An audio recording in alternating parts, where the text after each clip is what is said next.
Okay, welcome everybody to this AuthorAID webinar. So welcome everyone. So this is the first in the series of webinars that we're going to be running over the next 6 months or so on some of the key topics in research, communication and publishing. Very quickly, my name is Andy Nobes and I am the AuthorAID manager, and I'm going to hand over in just a moment to Dr. Yunusa-Kaltungo, who's going to moderate this session. But just want to say quickly, this is a really important topic about finding and targeting the right journal. It's something that's quite underrated in research writing. We know from our AuthorAID courses that there are lots of misconceptions and misinformation over academic journals and publishing in journals. So we're really happy that in this session we have a very diverse group of really experienced experts from within the AuthorAID community who are going to take you through some really good tips and hints and advice on how to choose the right journal from your research. So without further ado, I'm going to hand over now to Dr. Zainab Yunusa-Kaltungo, who's going to start off this webinar. Thank you very much, Andy. Once again, welcome everybody to this AuthorAID webinar. Before we start, just a few housekeeping announcements.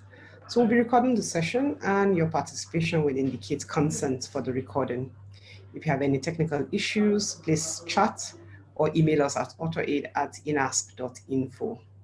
To reduce background noise, we will mute everyone and we urge everyone to please remain muted throughout the period of the presentation. Please raise your hand in the participation panel if you would like to ask a question during the Q&A. Questions and comments will also be submitted at any time in the chat. We have a very impressive lineup for you today, if we may say so ourselves. We'll be starting with Professor Richard Grijs. He's an internationally acclaimed astrophysicist and academic trainer with over 25 years of professional scientific experience. Next up, we'll have Dr. Barbara Burmen.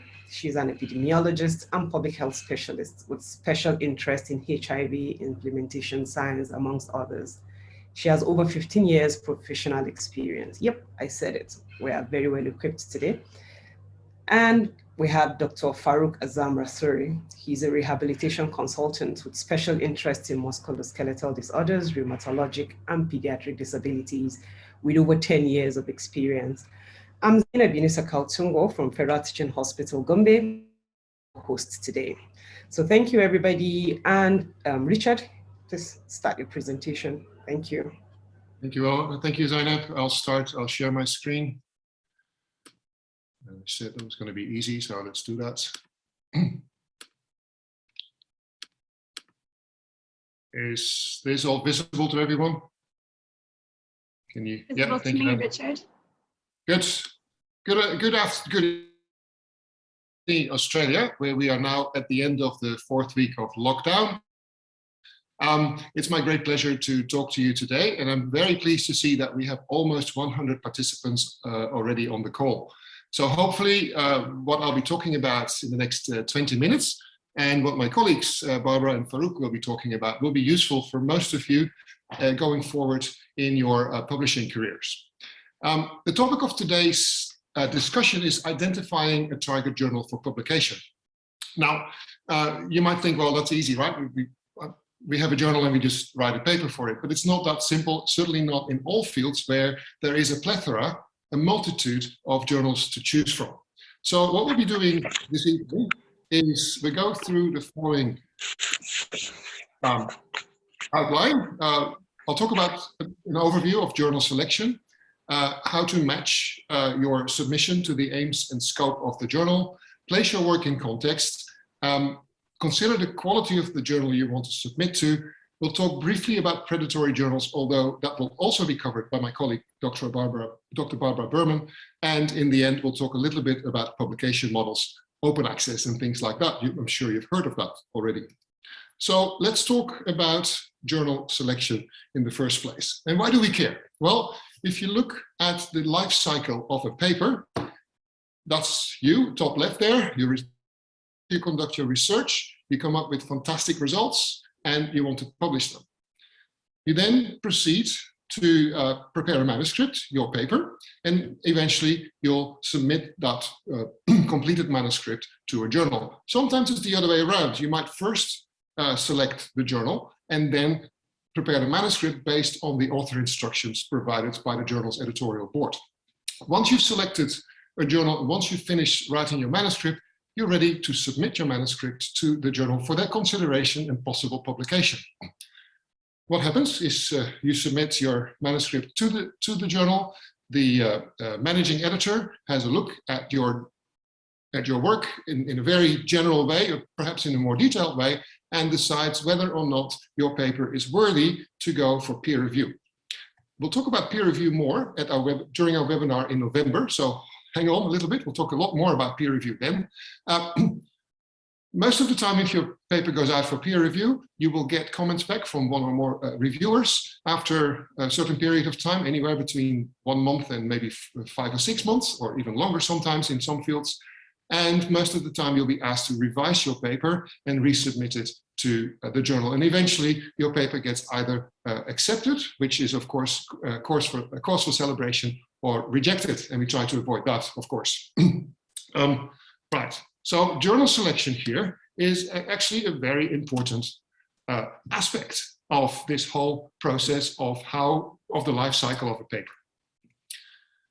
So here is a brief overview of the role of journals. Journals do a lot of things. They facilitate communication among researchers. In your niche area of your field, this is the main vehicle to communicate your results. Peer-reviewed journals certify the authenticity of the research. Your work has been looked at by one or more peers in your field who have flagged up issues that may not be clear, that may not be correct, and you've been asked to review them and revise them. Journals also convey research outcomes to the academic community at large, and they help set intellectual standards. Journals have certain quality levels, and of course they set the standards, and eventually they help researchers in achieving career advancement. Unfortunately, that's the case. Publish or perish at the moment in academia. If you don't publish, you don't proceed in your career. Now, if you look here at the growth of the number of active peer-reviewed journals in English, you see that we've had an exponential, almost exponential, or well, rather linear growth here between 2001 and 2013, which is the last data point here. And so the journals are proliferating. There's just so many journals that it sometimes becomes very difficult to choose which journal might be the best vehicle for you to publish your research in. Combined with that is that together with, or at the same time that many genuine journals are established, many predatory journals are established as well. We'll talk about predatory journals later on during my presentation, but in essence, these are journals that try just to get your money without doing much in return for it. Now, so journal selection is crucial and critical, but identifying a target journal is like searching for a needle in a haystack. Sometimes in some fields, in certain biological fields, for instance, it's very difficult to find a suitable journal. So the first thing one should do is match your work to the aims and scope of a journal. For some reason, my slides are not moving. Yes. So what are the aims and scope of the journal? Well, the aims and scope of a journal describe the editorial board's objectives for the journal. They define how the journal sits in its field, the context of the journal in its fields. It can also be usually found in the About Us section of the journal, and includes several decisive factors that determine the suitability of the journal for your manuscript. The first thing that the managing editor will do is look at your abstract and roughly at the text of your paper to see whether the type of paper that you've submitted and the type of science that you've submitted actually fits the aims and scope of the journal. If it doesn't, that's it. You get what's called a desk rejection. We want to avoid that at any cost, of course.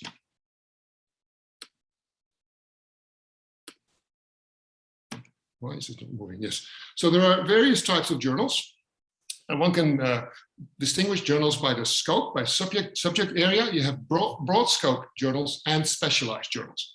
Broad scope journals, think of Nature and Science and the Lancet and the very top journals. They're very broad. They publish on in lots of different subject areas, but it's incredibly difficult to get into these journals because there is so much competition to get into those journals. Right? Broad scope journals consider a broad range of topics.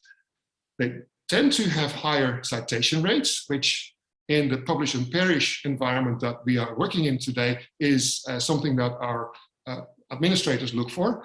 But there's a lot of competition, and usually the acceptance rates are very low. For Nature, for instance, I know from talking to some of the Nature editors, 90% of submissions to Nature get rejected before even going to peer review. That leaves 10% of submissions. Of those 10%, half get rejected after an initial round of peer review. So only 5% of submissions to Nature eventually make it into the journal. That makes it very difficult. Right? It is probably much easier to get published in specialized journals. They consider a much narrower range of topics, really in your area of where you have done your research. They really target the research area very narrowly, and therefore they also tend to have higher acceptance rates because there is just less competition to get into those journals. Alternatively, we can consider whether or not we would like to submit our papers to either international journals or regional journals. International journals, of course, offer the widest exposure and worldwide recognition, higher publishing and ethical standards in general, but they may not be accessible to some researchers because of a lack of funds. They tend to be behind paywalls and often subscription-based journals. Regional journals are often a good fit for research that is primarily domestically significant, diseases in a certain country, possibly a lack of have a lack of international recognition, and they may not actually be indexed in the major databases. So that's something you may want to consider as well. So what types of articles can we consider? And so that's one thing that you should keep in mind if your target journal actually accepts the type of article that you have written. Most submissions will be original research articles. The vast majority of publications in academia are original research articles, detailed studies reporting original research, and that's what we call the primary literature. In medicine, we have clinical case reports, which are also peer-reviewed, reports that present the details of an unusual or novel occurrence in real patient cases from medical or clinical practice. That's, of course, a smaller fraction because medicine is just part of the entire research ecosystem. You can have letters, rapid communications or letters, short articles that share a new development or a process and require rapid publication to inform the community that something novel has been discovered. They're quite cool. And letters to Nature are, of course, very well known, but letters in many different fields are quite prestigious to publish as well. And then we have the review articles, critical and constructive analysis of existing published literature in a given field. Usually review articles are written by more senior authors because they have an overview and a bigger grasp of the field that they're writing about. And often you get asked to write review articles. Now I have to caution you here because you might get an email randomly out of the blue offering you to write a review article for a journal that sounds very prestigious, an international journal of so and so. Most likely that will, if you're not a well-known researcher, that might be a predatory journal. We'll talk about that in just a second, but that's something to be aware of. Let's go. Yes. So what you need to consider is whether or not your work matches the journal's scope. And these are the questions you should ask yourself. Would your research be relevant when published, relevant in that journal, in the context of the aims and scope of the journal? Is your work relevant to the target audience of the journal? What is the implication of your work? Does your manuscript contain jargon? If it contains a lot of jargon, it may not be suitable for a broad-based journal, but perhaps better for a narrowly focused journal. Is your work similar to previously published work? If so, can you make it a bit more novel, a bit more different, so it has a better chance of being accepted? And particularly, does the journal publish your manuscript type? If you write a review for a letters journal, that is not going to fly. So what you should do, ideally, refer to a few recently published papers to understand the requirements of publishing in that particular journal. All right, so now that we have established what we need to do to select a journal, let's talk about the quality of journals. Journal quality. Here are some of the quality criteria that you should consider before making a decision on the journal you want to publish in. First, is your journal read by your target audience? That's the first thing you ask. Well, what is my target audience and how do I reach that audience? Are they academics? Are they politicians? Are they medical practitioners? And how can I best reach those people? Is the journal led by an effective editorial board? Do you know the editorial board? Are they experts in their field and leaders in the field? Is it a peer-reviewed journal? In many countries, is it a Scopus journal? Because that's the gold standard in many developing countries. Is the publisher clearly mentioned? Do libraries subscribe to it? If libraries don't subscribe to it, you don't have access and your target audience won't have access.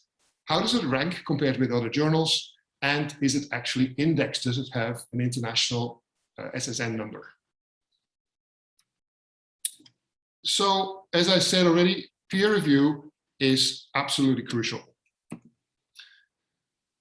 Peer review is the gold standard to assess the quality of journal submissions. If your journal is not peer reviewed, the chances are that you will not get much credit for your work from the administrators at your institution. Peer reviewed journals are highly regarded in the research community as well. And particularly among senior researchers, we know what good journals are. And so we expect our junior peers to publish in the good journals rather than in some journal that is not really well regarded and doesn't have peer review. Peer review helps identify legitimate research that should be presented globally. It provides researchers with constructive feedback to improve the quality of their manuscripts, and it helps detect research and publication misconduct, if any. And we talk about ethics in research in one of the next few webinars we'll be doing as well. So keep an eye out for that webinar. So here are some tips.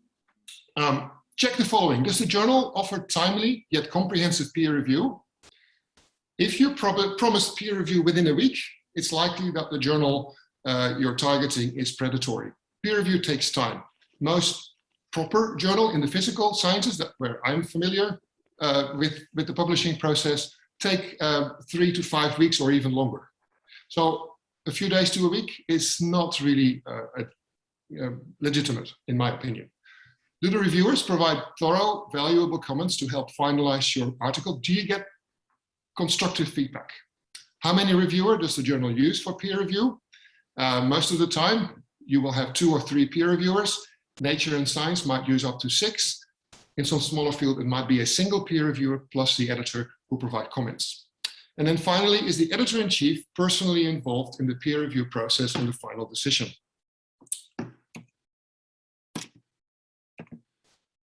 Let's talk about publication models now. And so this is also to dispel some misconceptions. Traditionally, journals were published by publishers.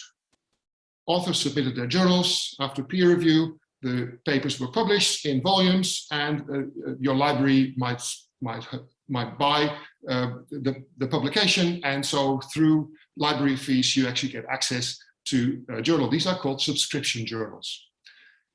Lots of people don't like that because, first of all, subscription-based journals are not accessible to just about anyone in the world. You have to have a subscription or access to a library. And secondly, academics provide their work for free to the journal, and then they have to pay to access it. And so a movement of open access publishing was established, and there are different types of open access publishing. The gold open access model is where you submit a paper to a journal, and the material is freely accessible to readers once published. You may have to pay an APC, an article processing charge, upon submission or upon publication. Then there is the green open access model, where material is deposited in a discipline or subject-specific open repository, but still it might be might not yet be accessible to the world in the journal for a certain period of time. And then there's a hybrid model. Some content in the journal is openly accessible, while the rest requires subscription. In the majority of cases, open access journals require an article processing charge, so you have to pay for publishing. Some of the smaller society-based journals will be open access, but they may not ask you to pay, and that's because they subsidize the whole publication process themselves. So the fact that you may have to pay a fee to publish in a journal is not necessarily an indication that journals are not genuine. So let's talk briefly about subscription versus open access journals. Subscription journals tend to have lower visibility and accessibility. You need to pay a subscription or have access to a library to access them. They tend to publish more slowly because they wait for a volume to be complete before they publish their volume, although that is changing. Readers need to pay a subscription fee to access the journal content. Open access journals, on the other hand, provide higher visibility and accessibility. They're open to the world. Anyone can access them. They often provide rapid publication, but you may have to pay an article processing charge after acceptance. As I mentioned, Gold Open Access, free public access to the final published article, immediate and permanent access. Open access fees are paid by the author or perhaps by their funder if they have one. And use is determined by a user license. I'll come back to the user license on the final slide, actually. Green Open Access, free public access to a pre-publication version of the article and perhaps an embargo period for access to the published version. Fees are covered by library subscriptions, not by authors, and a user license, again, is mandatory for all open versions of the article. So but the user license tells you, in essence, what you can do with the work. Can you replicate it? Can you reproduce it? Can you do anything you like, or are there restrictions on it?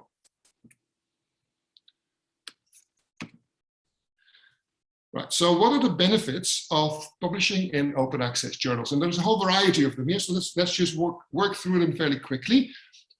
Wider, higher visibility, wider dissemination of your research. No one has to pay to access your work. Immediacy, published knowledge is immediately available for use. It's published online, it's open to the world, and it can be used right away. Therefore, it's accessed by more people, and you tend to get higher citation rates and therefore higher impact. It's easier to reproduce or to verify that the work is done properly because everyone can try to reproduce it. The public can participate in the discussion because it's open to the world. It's open to anyone in the world, in fact, so global accessibility is a plus. Countries with fewer resources can also access the current scientific knowledge, which is a big issue that INAS, the parent foundation of AuthorAID, is actually trying to make headway in. And so then there's a few more items here about having access to politicians for policy making and also transparent spending of funds for research. So there are lots of pluses associated with publishing open access. And so lots of open access journals have actually been established in the last decade or so. And here is a graph that shows you from 2011 to 2016, the increase in numbers of journals. In yellow, it's, sorry, this is, I should take a step back here. This, because of the proliferation of open access journals, lots of not so nice people have jumped onto the bandwagon and established their own journals, which are only there to take a researcher's money without doing proper peer review, without doing anything. And these are called predatory journals. And you can see that in the period from 2011 to 2016, the rise of the numbers of predatory publishers in red and predatory journals in yellow has been quite dramatic, more than 900 active predatory journals in 2016. That's 5 years ago. By now, it's really proliferated a lot more. I won't talk too much about how to determine whether a journal is predatory. I'll leave that to my colleague, Dr. Barbara Burmen, but I would like to highlight one initiative, and the initiative is called Think, Check, Submit. In order for you to understand whether a journal is genuine or predatory, you should take a three-step approach. First, think, are you submitting your research to a trusted journal? Is this the right journal for your work? This guides researchers to identify established and authentic journals for their research. Use a checklist, and Barbara will talk about some of the aspects of the checklist to assess whether the journal is a real journal. And eventually, when you're happy that the journal is genuine, then you can submit. The initiative aims to educate researchers and promote integrity and credibility of the research. And there's on the website, which is shown at the very bottom of the slide there, thinkchecksubmit.org, there's a range of tools and practical resources to help you decide whether a journal might be genuine or predatory. And then finally, so verify that the selected journal is authentic. Do not fall for predatory journals. It's going to be, if you've published in a predatory journal, it's unlikely that you can retract or withdraw the paper, and you'd better not include it on your bibliography or your CV, because it's going to leave a bad impression of your work. So it's just generally a bad thing to publish in predatory journals. Ensure that your research study matches the aims and scope of the selected journal. So those are the think aspects. Then check whether or not your peers know about the journal. Does your supervisor know about the journal? Have they published in it? Have you cited papers from that journal in your own research? Can you track the publisher? Is the journal's peer review system specified clearly? Are the articles, the published articles, indexed in the major databases? What are the journal fees? Do they make sense? Do you know the editorial board members? Are they genuine scientists in your area, or are they random names? Is the journal affiliated with industry initiatives, organizations, or trade associations, with societies? Only if you answered yes to most or all of these questions, go ahead and submit, because it will most likely be a genuine journal rather than a predatory journal. That leads me to the end of my presentation. I was talking about licenses. This work is licensed under a Creative Commons license, and that means that you can share this work, but you have to attribute it to AuthorAID and INASP. Thank you very much for your attention, and I'll give it over to Dr. Burmen.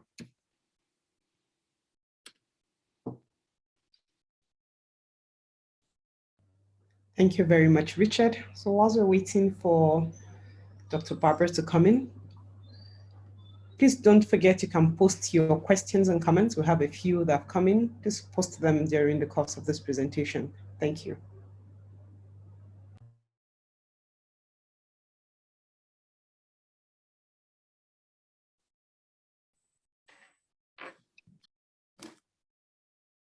Good afternoon, and thank you for taking time to attend this webinar.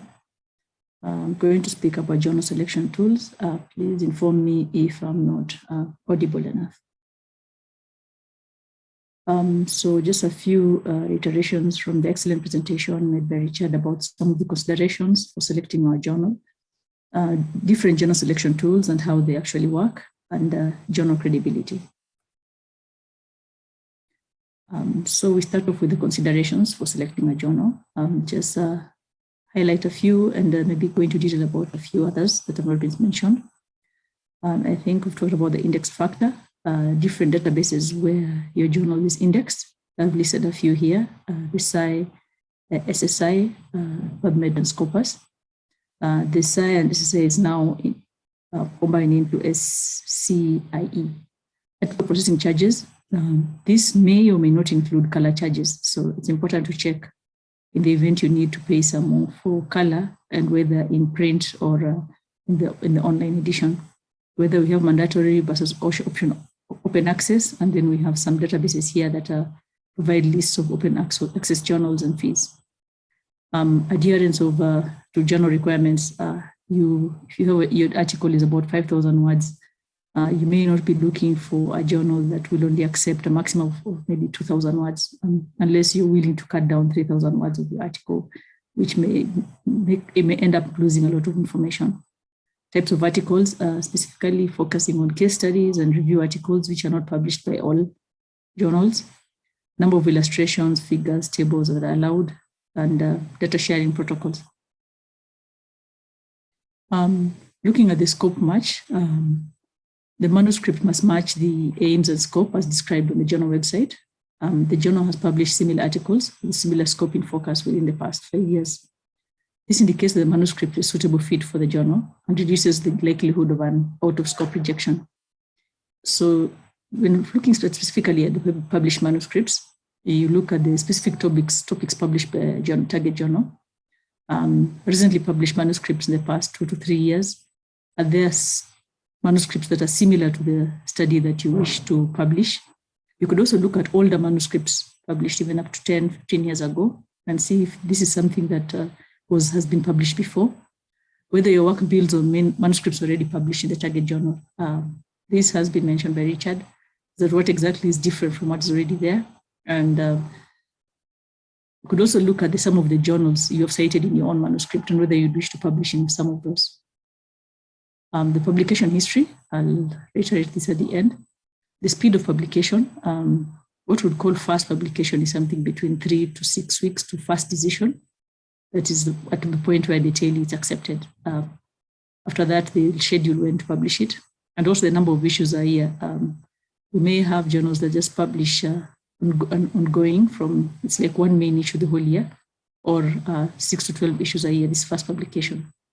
We looked about specialized versus general journals. The acceptance rate, looking at when they say 5% acceptance, I think you should be willing to accept that your paper may be in the 95% that's not accepted. The review type, accessibility, and the publisher, where it's the country of publication and the ISN code. So the journal selection tools, Richard has already talked about Think, Check, Submit. I'll highlight just 3 here, there are more others. We have the journal author name estimator, Elsevier journal suggester, and directory of open access journals. There are others which will not focus on this presentation. Okay, I'll just show how the screens look when you use these tools. So when you go to Google and type in Ask Jen, you will get this journal author name estimator. You click on that link and you'll get to this page. When you get to this page, you can paste your title of your study here or your abstract, and you come down here and find journals. When you click that, you'll come to this page. So this is the title of the article that I put in, Advancing International Health Regulation Core Capacities, Decreases Infectious Disease Threats, Events in Europe, Research Shows. So these are the suggested journals, Emerging Infectious Diseases, Transboundary Emerging Diseases, Globalization and Health, Health Security. And you could see that these journals are focused on issues to do with international health regulations. So once you get to this page, you click Show Articles. And when you click that, you get a list of articles here that are similar to your article. I just cut this short in this first journal, there are about 10 articles. And after looking through, and you can see the authors are there, and the title of the publication, the year it was published. And when you click this link, it will go to the actual publication if you want to go and read it up. So if you think this is the type of journal that you want, you can now go to the homepage of Emerging Infectious Diseases, and then go through all the criteria that we had talked about, looking at things like article processing charges, the scope, the peer review speed, and issues like that. So the other is the Elsevier Journal Finder.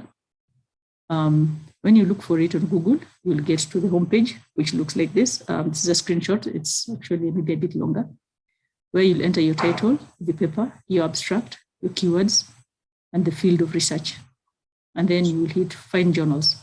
Was invited for Austrian. So when you get, this is what I entered. I've just put this information here as a sample. And the field of research, I chose health professions, medicine. You could choose more than one. Choose a third one. And when you hit search, you get a list of journals within the Elsevier that match your article. So there's a long list here, and you can come and narrow your search using site score, time to first decision. You can also have more filters here, like the impact factor. And you can see here, you can also search by open access, type of accessibility. So there is a summary of each journal here. These are published. This one is published in French and English. But in the event I'm interested in this first journal, when I click this arrow, I'll get slightly more information, but I'll get, which is important, I'll get a link that when I click, it will take me to the journal homepage, and I can get more information on this specific journal if I'm interested in it. So the third one I'll speak about is the DOAJ. I'm only showing it here to highlight a specific item. This directory has 11,873 journals without article processing charges. And it's in 80 languages and 126 countries. You could put your title there and search by this is the title, like just the scope I chose, the subject I chose, by the title and or abstract. And once you choose that, here is what you can select by. You can put the name of the journal. So you have the SSN here. It will give you a list of journals for tuberculosis screening. This is, I got 2 journals. Reason I got 2 is because I selected this without article processing charges specifically. And once I get these 2 journals of interest, you could go to the homepage of this journal and go through the specific details again and see whether I want to select that journal. So one thing maybe I just didn't mention is on the Save Your Journal Suggester, when you go to the homepage of each journal, there's a place where you can actually find the review speed and the time to first decision if you want to make your decision about whether to publish in that specific journal. So looking at journal credibility, some of these issues have been mentioned by Richard. Some of them include where your journal is indexed, the publication history, how long has the journal been available? If they mention it's a 5-year-old journal, and if it's 5 years old and they say they publish annually, can you find the past 5 editions? Or there are years that they've not been able to publish, because that means it's possible that you may submit your paper and not get it published. If this is a new journal, is the mission clearly available, and is it supported by a reputable society? And are they honest about the fact that maybe they do not have an impact factor by then? The peer review speed, is this a reasonable time for quality peer review? The impact factor and other metrics. Other than the impact factor, there are other metrics you could use, like the Schemaco Journal ranking, the SNP, and also level of the journal in terms of quartiles and tiers, depending on the fields. So the other thing is you could check if they're entered in the DOAJ, whether publishers are members in this association. Bill's list, which support had been pulled down, which was a list of predatory journals put up by a specific librarian in the US. The editor and editorial board are experts in the field. There should be full contact details of this journal, and legitimate journals acknowledge their newly formed status and do not falsify impact factors. Currently, you could also, impact is not only assessed using the traditional metrics.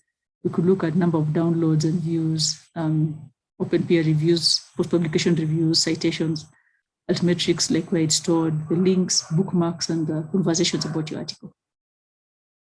And with that, I get to my end of the presentation and hand over to Farooq or Zainab. Thanks, and over to you. Thank you so much, Barbara. Next, we have Farooq. Farooq, please share your screen. Thank you. Hi, can Barbara, oh yeah, okay, thank you. Just give me a second. So can you see my screen? Yes. And can you hear my voice clearly? Clearly. Fantastic. Okay, everyone. Thank you very much, Barbara and Richard, for setting the tone. Good morning, good evening, good afternoon, everyone, based on the time zone from which you are watching this. So I'm going to end this talk on giving you some additional perspectives. And before I do that, let me give you a small, a little bit of my background. So basically, I'm a physician, which means that the research I do is actually of biomedical nature. And the articles that I have published are all of biomedical journals. In addition, I work in Pakistan, which by definition is a lower middle income country. And like most of the researchers in my part of the world, I do not have a strong research culture that supports me. And in addition, I don't have a lot of research funding. And the most important of all is that I started doing this biomedical research back in year 2005 as a first-year resident. And I published my first article in 2007 in an international biomedical journal. So basically, what I'm going to share with you actually based on my own experience of publishing with my colleagues based in Pakistan and based outside Pakistan. And you can see there are some of the tips, tricks, tools of the trade, and some lessons that I learned on my journey, and I would like to share them with you. So the first of all, the thing that we all need to understand as researchers and as authors, as somebody who want to publish in a good biomedical journal is that appropriate journal selection is the author's responsibility. And my colleagues Barbara and Richard gave you a lot of food for thought that how you can make sure that your article fits well within the scope of the journal that you want to target. So please do not blame the editor if you get immediate desk rejection just because your article did not fit well within the scope of the journal, or it was not written as per the instruction to author, or there were some other flaws. So first thing is, it's your responsibility to choose an appropriate journal based on the guidance that my colleagues gave, and I'm going to share with you as well. Number two, journal selection should not be taken as an act of isolation. It is part of the whole process of doing biomedical research and publishing your article in a good index biomedical journal. So instead of taking journal selection as an isolated action that has to be done at a particular part, you should actually make it a part of the whole. And how you can do that, I'm going to tell you. And probably one of the most important things that you can do is that please choose your target journal before you start writing. And in order to explain this point, I'm going to share with you a case study based on our own experience. So I just told you the first article that we wrote was back in year 2006. And I clearly remember that, we all, a group of my colleagues, my friend, my senior, all based from Pakistan, we wrote that article after collecting data. The article was around 3,500 to 3,800 words. We used around 43 references and we had an unstructured abstract. But once we started choosing our target journal, we were surprised to find that most of the journals that were fitting well with the category of the article that we had written, they allowed only 2,500 or maximum 3,000 word. None of them allowed more than 30 references. And some of them asked for a different kind of referencing system than the one that we had used. And almost everyone asked us to make a structured abstract. Just imagine the amount of time that we wasted in restructuring the whole article as per the instruction to author, just because we wrote the manuscript first and then we went out to choose our target journal.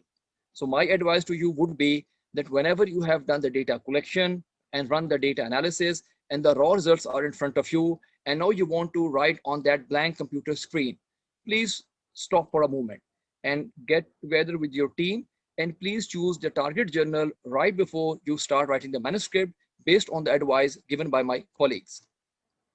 Because you need to understand that despite the fact that most of the biomedical journals, they follow the ICMJ, International Committee of Medical Journal Editor guidelines, but still each one of them has certain differences from the other.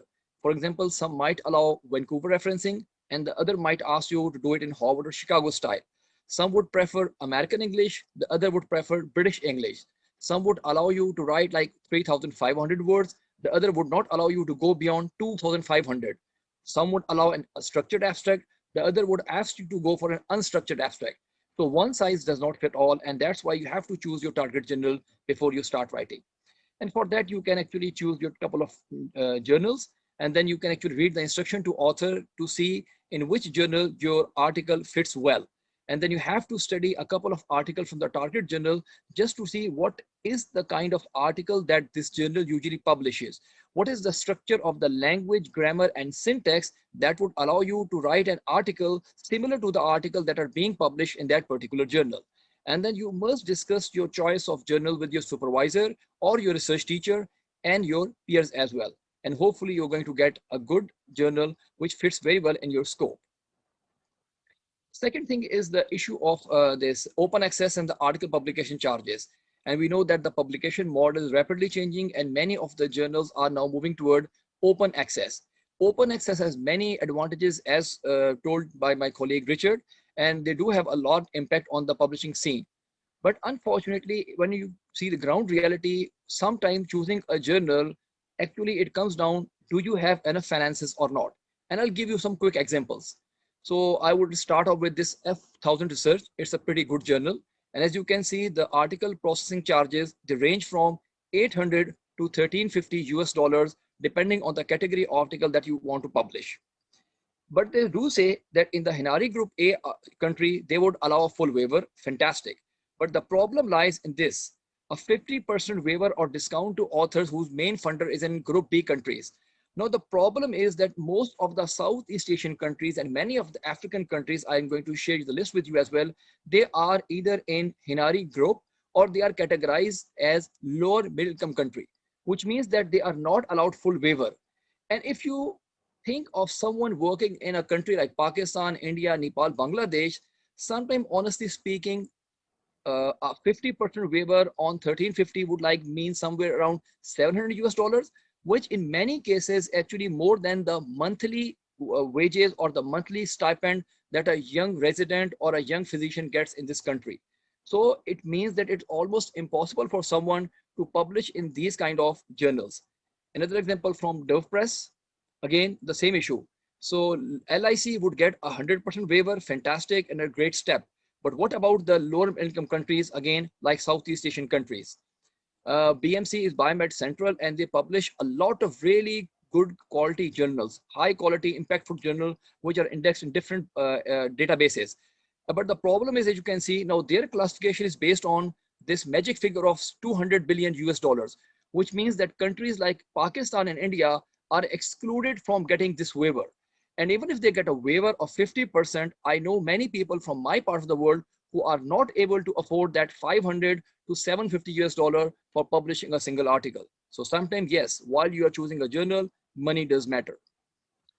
Coming to PLOS, again, an excellent mega journal. Index has got a lot of impact factor and a great editorial team. And if you see this PLOS Global Participatory Initiative, they say that they want to be inclusive.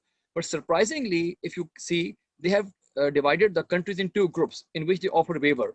And if you go look at the group 2 countries, surprisingly, India is not in group 2, which means that some researcher or physician or a young resident from India has to pay the full fee in order to get published in PLOS, which I know from my own personal experience and talking with my colleagues in India that many of them cannot even afford. And look at this group 2 country. So Pakistan is in it, Iraq, Jamaica, Jordan, Maldives, Fiji, Gabon, Grenada.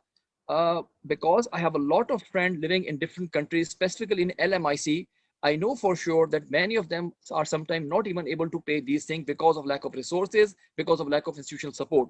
So these are the things that you need to consider, and that's why you need to choose your target journal before you start writing, or you discuss it with your team, and you might want to pull in resources. Another interesting thing that actually might help you decide that what kind of article you would like to write is what we call a call for papers, a thematic issue, or a special issue. So sometimes the journal, they would actually have a whole issue on a particular theme, on a particular topic. And then they advertise that experts and authors and researchers who want to write on these particular topics are very much welcome to send their manuscript, which means that if your manuscript fits in their call for paper, it's a great fit. I'll give you 2 quick examples. So again, PLOS One, a good journal. So they go recently, a couple of months back, they gave a call for paper in health service research. And as you can see, they clearly gave the research topics. And many a time the call is given 12 months to 18 months in advance, which means that if you know about the call, you can actually plan your research accordingly, and you collect the data, or you can write the article which would fit very well within the scope of that journal, and your publication chances are going to be very high. Another example from Emerald Publication. So this is a journal known as Advances in Dual Diagnosis. So they are planning to come up with a special thematic issue titled Dual Diagnosis in Older Adults. And this is something that, I really liked. So let's imagine you're an expert in your field, but you don't have time and you haven't collected data.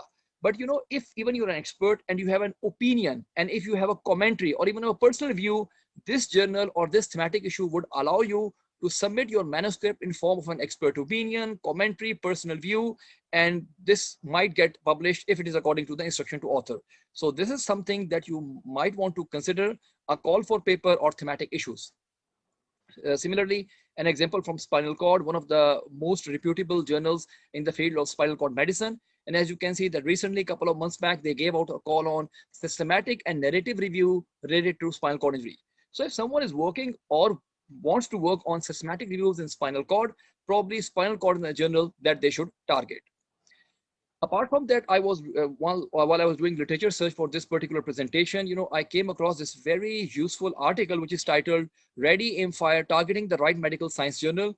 It's an open access journal, and I've given the link at the bottom of the page. So they actually recommended using a grid to choose a journal. Again, it's a pretty good article, which I would strongly recommend you to at least go and explore. And they gave a concept of grid. So what you do, that there are certain parameters that you would like to consider, and then you make a list of the journal choice based on those parameters.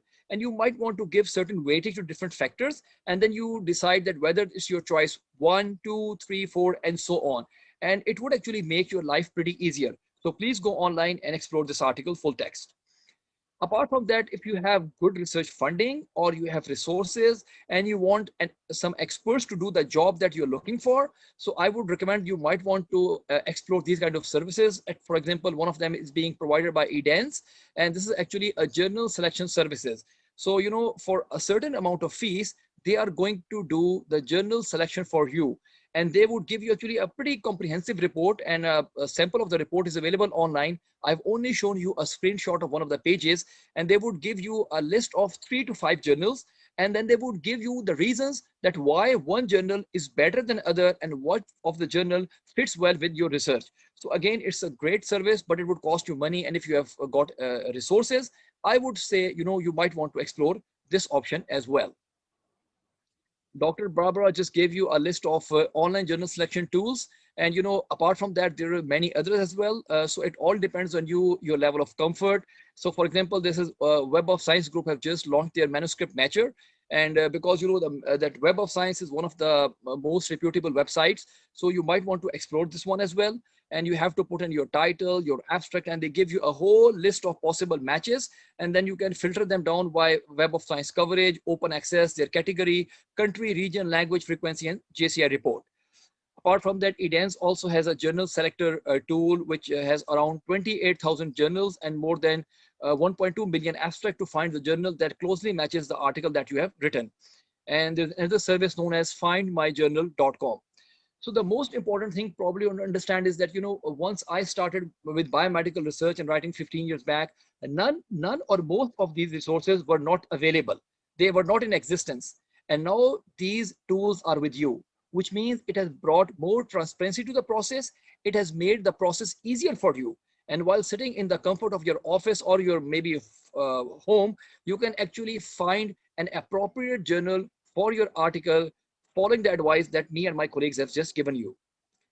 So the summary of the presentation is that appropriate journal selection is author's own responsibility. So please be vigilant about that. It is part of the whole process and not an act in isolation. Article publishing charges are an important consideration, which you have to consider. And that's why you have to choose your target journal before you start writing, and you have to discuss it with your team as well. Special issues and thematic issues and call for paper is a good opportunity to publish exactly what the editor wants for their journal. And you should utilize the journal selection services if you have resources. And if that's not a possibility, you might want to explore the online journal selection tools, many of which have been discussed by Barbara and myself. So thank you very much. If you need a copy of the presentation, feel free to email me. Thank you very much, and I'm done. Thank you so much, Farooq, and our other presenters. I'm sure you agree with me that we've had a very fruitful session. We have a few questions here, and some of them have already been answered by Richard in the chat box. So I'll just take those that haven't been answered. Sarah Chi was asking that what are letters and are they published in journals? Richard, would you like to address that? Yes, thank you, Zainab. And that is a good question. Letters are a type of research paper, but they tend to, if you have something that needs to go out there quickly, that needs to be published on a timescale that's a lot shorter than the timescale for a regular research paper, you may want to compose a letter, which is usually a 4 to 5 page long paper. So it's a short paper to the point with a novel discovery or a new approach or whatever that needs to go out to the community fairly quickly. And so some journals have sections for letters, other journals are letters journals only. So these are short communications. Thank you. Then Sarah and Sanjeev want to know about preprints and repositories. Barbara?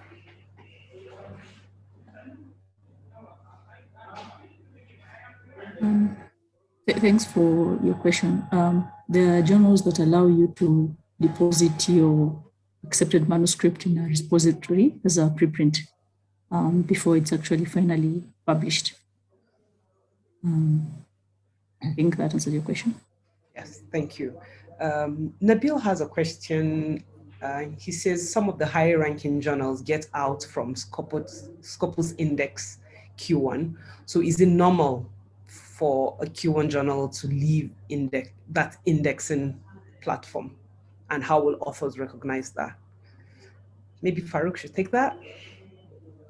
Yeah, thank you very much. So first of all, we need to understand that these indexes and these databases, that they're changing their ranking every couple of years. So yes, there's a possibility if the journal is not maintaining its standards, it might be removed from that particular list. And if some journal is coming up rapidly, it might be included. So you need to understand that's why these lists are revised after a couple of years. And yes, it is possible that some journal is removed and new journal will take its place. So that's why we need to go back to these lists frequently and see what is the latest list available online. Thank you very much, Farooq. We still have a bit of time, and there was a question that came up specifically during Richard's presentation. I think it was asked by Sarah. She wants to know, she wants a little more clarification. Sorry, that'll be Perez. A little more clarification on the different open access models. Richard? Sorry, I was muted. So the difference between gold and green open access, that's the question, right? Yes. Some journals, the journals that are gold open access, publish your accepted publication right away on their website, and it's open and accessible to anyone in the world who wants to access it. You probably have to pay an article processing charge to get to that stage, and certainly you have to go through peer review. But once it's through peer review, it's accepted, it will be published and open to the world. Green open access is an approach that many subscription-based journals take. They will go through the same process. You submit your paper to the journal, it undergoes peer review, and once it's accepted, it'll take some time to appear in the journal, and it will not immediately be open to the research community or to anyone in the world to access your journal, but you're allowed to submit a preprint or the version that was accepted, but not the typeset final version of the paper. You're allowed to submit that or upload that particular version of your paper into a repository. And repositories tend to be open to the world. So that is another way for researchers to access your work without having to pay the subscription to the journal. That's called green open access. And then there is this hybrid model where some papers in a journal may be published gold open access, so immediately open to the world, and others sit behind a subscription paywall and they become open after 6 months or 2 years or whatever, but those papers may be submitted to repositories. Thank you very much. We're almost running out of time. I don't think we have time to address any more questions. But whilst we're going on with this discussion, if you have any question that hasn't been addressed, please post it on our Google groups so that we can have a very fruitful discussion and we can continue our discussion there. Also, please follow us on our social media handles and visit our website so that you can keep in touch with updates from AuthorAID and INASP. Once again, thank you very much to our presenters, Professor Richard, Dr. Barbara, Dr. Farooq, and our participants. Thank you very much, everybody. We'll see you at the next set of webinars. Thank you. Bye, everybody. Thank you. Bye.